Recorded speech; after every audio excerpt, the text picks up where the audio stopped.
और नरेंद्र भाई को आपका आवाज़ पहुंचता हो तो मैं उसको बोलना चाहता हूं कि इसके जो आपने किया है वो इसको समझाइए।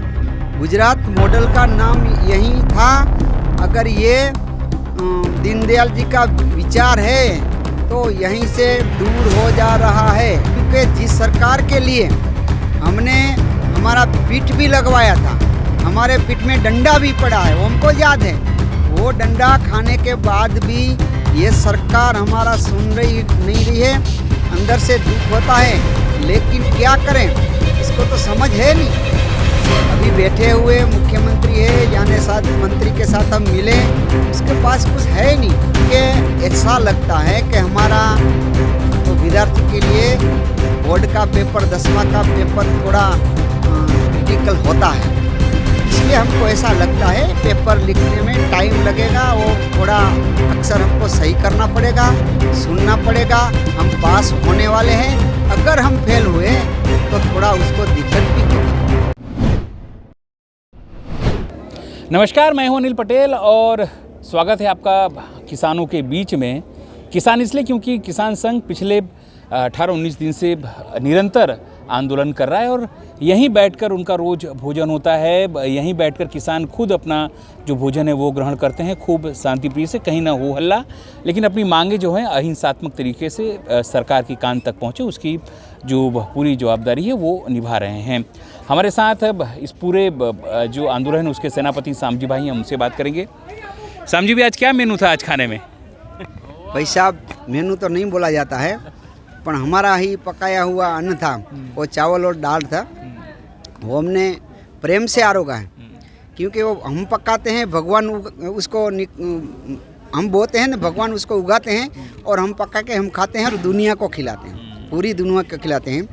इसलिए हमको तो हमारा ऐसा ये आंदोलन ऐसा नहीं है। अपने कुछ आंदोलन देखे होंगे जिसमें वीआईपी सुविधा है, हम ज़मीन पर बैठकर हम अन्न खाते हैं, हमारा उगाया है अन्न खाते हैं। किसी का अभी भी यहीं कोई किसान आता है वो चावल का बैग रख जाता है, कोई किसान आता है गेहूं का रख जाता है, वही से हम खाते हैं। हमको खाने में कुछ भी दिक्कत नहीं है, क्योंकि हमारा हुआ पकाया हुआ अन्न है, इसलिए हम खाते हैं और खिलाते हैं। बात वो है कि यहीं से अपना वड़ा प्रधान नरेंद्र भाई जब यहीं से गए, उसको धन्यवाद, वो देश के बड़े प्रधान बने इसलिए।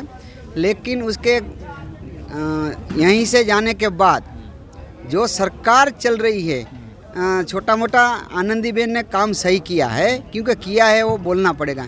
लेकिन उसके बाद जो ही सरकार में मुख्यमंत्री बने, कुछ भी बने, किसी की भी जो कार्य पद्धति है वो सही नहीं है, वो दिखाई देता है। और नरेंद्र भाई को आपका आवाज़ पहुंचता हो तो मैं उसको बोलना चाहता हूं कि इसके जो आपने किया है वो इसको समझाइए। गुजरात मॉडल का नाम यही था। अगर ये दीनदयाल जी का विचार है तो यहीं से दूर हो जा रहा है। हम पूरे विचारशील, हम राष्ट्रीय भावना वाले किसान हैं, इसलिए बता रहे, हम वो किसान नहीं हैं कि किसी के इशारे पर चलने वाले। हम तो हमारा मांग सही है, इसलिए बैठे हैं, ज़मीन में बैठ के खाना खाते हैं। और बारिश में भी आपने देखा है हम बैठे हैं। इसलिए जब तक ये सरकार, गुजरात सरकार हमारी नहीं सुनती है, इसके हमको दुख होता है, क्योंकि जिस सरकार के लिए हमने हमारा पीठ भी लगवाया था, हमारे पीठ में डंडा भी पड़ा है, वो हमको याद है। वो डंडा खाने के बाद भी ये सरकार हमारा सुन रही नहीं रही है। अंदर से दुख होता है, लेकिन क्या करें, इसको तो समझ है नहीं। अभी बैठे हुए मुख्यमंत्री है, यानी साथ मंत्री के साथ हम मिले, उसके पास कुछ है नहीं।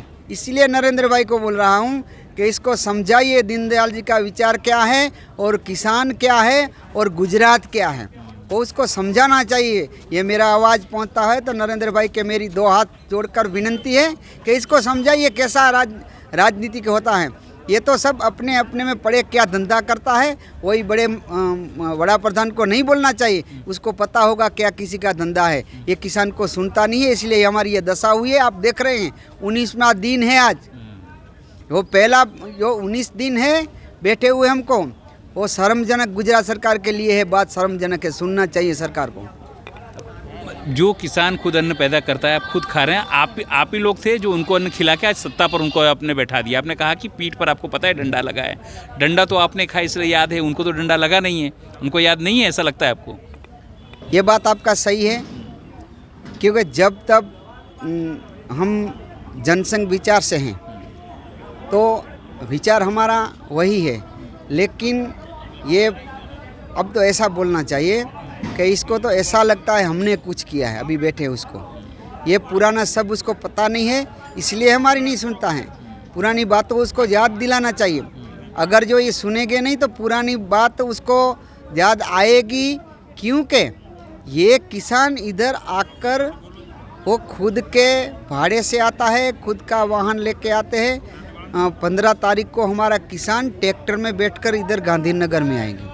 और प्रशासन को भी मैं बोलता हूं कि भाई साहब इसको परेशान मत कीजिए, वो खुद का वाहन है, वो खुद का ट्रैक्टर ही वाहन है। अभी हमारे पास बैल नहीं रहा है, वो दुख की बात है। जो बैल होते तो हम गांधीनगर में बैल से आएंगे, लेकिन बैल नहीं है, वो भी दुख की बात है, क्योंकि ये आधुनिक आ गया, इसमें हमारा बैल हमारे से छूट गया है। वो भी हमारी गलती है, बैल नहीं है, मैं स्वीकारता हूँ। लेकिन प्रशासन को भी मैं कहता हूँ कि अभी हमारा बैल 4 पहिया वाला है, उसको रोके मत। गांधीनगर वो खुद क्या सीएम को मिलने के लिए आ रहा है। प्रशासन ने कल ऋषिकेश का यहाँ किया है, ऋषिकेश भाई को तो हमको पता नहीं।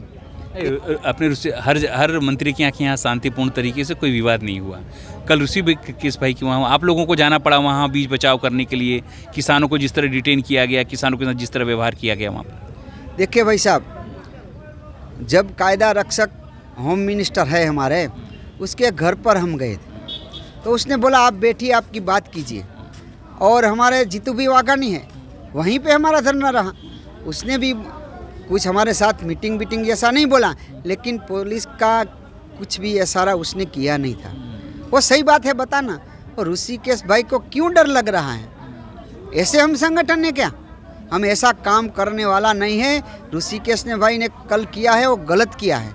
हमारे किसानों की धरपकड़, हमारे किसान को अलग अलग पुलिस स्टेशन में बैठाकर हजारों की संख्या में, कोई तो गांव पे ही रुक दिया है।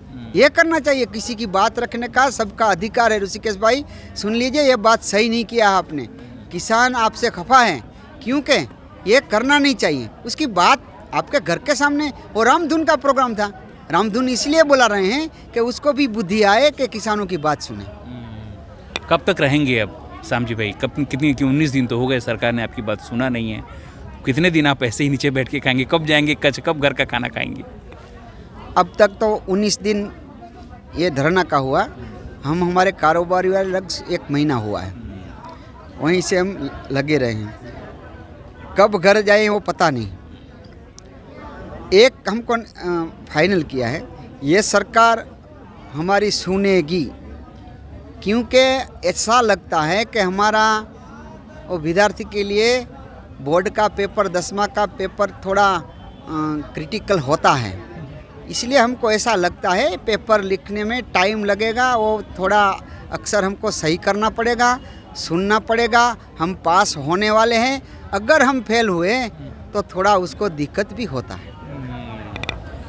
सीधे तौर पर किसान आंदोलन अब धीरे धीरे अपना जो सब्र का बांध है वो खोता जा रहा है। उससे लगता है अगर सरकार नहीं सुनती बात तो तकलीफ़ होगी। मतलब जो लोग सत्ता में बैठे हैं उन लोगों को तकलीफ़ होगी। किसान नहीं चाहता किसी को तकलीफ़ पहुंचाना, लेकिन अगर उसकी बातें नहीं मानेंगी तो गांधीनगर में ट्रैक्टर आएंगे और वो ट्रैक्टर विरोध का जो है वो प्रतीक होंगे। यानी सरकार के सामने बहुत बड़ा आंदोलन, बहुत बड़ा धरना वो होने वाला है। अभी तक जो हुआ वो शांति था, लेकिन अब किसान जो है वो ट्रैक्टर लेके गांधीनगर में आएंगे, सीएम का घेराव करेंगे, गांधीनगर घेराव करेंगे। अब सरकार के हाथ में है कि किसानों को जो किसान आंदोलन है उसे कैसे ठंडा करना है, कैसे रोकना।